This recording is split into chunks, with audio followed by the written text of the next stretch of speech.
चलिए आज बात करते हैं 2013 के एक बहुत ही ज़रूरी पेपर की, जिसका नाम था distributed representations of words and phrases. पता है 2013 से पहले ना कंप्यूटर्स के लिए भाषा को समझना बहुत ही मुश्किल और धीमा काम था।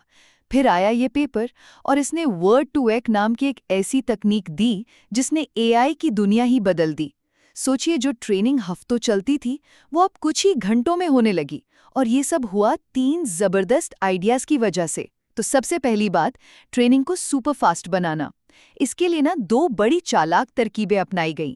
एक तो द या ए जैसे बहुत आम शब्दों को नजरअंदाज करना, और दूसरा था नेगेटिव सैम्पलिंग। मतलब मॉडल को लाखों शब्दों में से सही जवाब सिखाने के बजाय उसे बस ये सिखाया गया कि देखो ये रहा सही जवाब और ये रहे 5 गलत जवाब, बस इनमें फर्क करना सीख लो।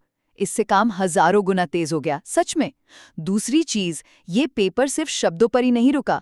इसने मॉडल को सिखाया कि एयर कनाडा जैसे वाक्यांशों को एक ही चीज मानो, अलग अलग शब्द नहीं। हर शब्द और वाक्यांश को एक डिजिटल एड्रेस दिया गया, जिसे हम वेक्टर कहते हैं।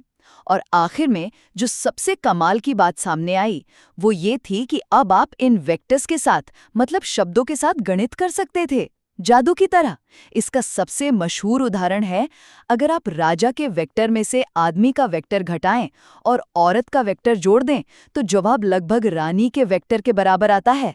भाषा अब सच में गणित बन गई थी। तो संक्षेप में, इसी पेपर ने भाषा को गणित में बदल दिया और यहीं से आधुनिक एआई की नींव पड़ी।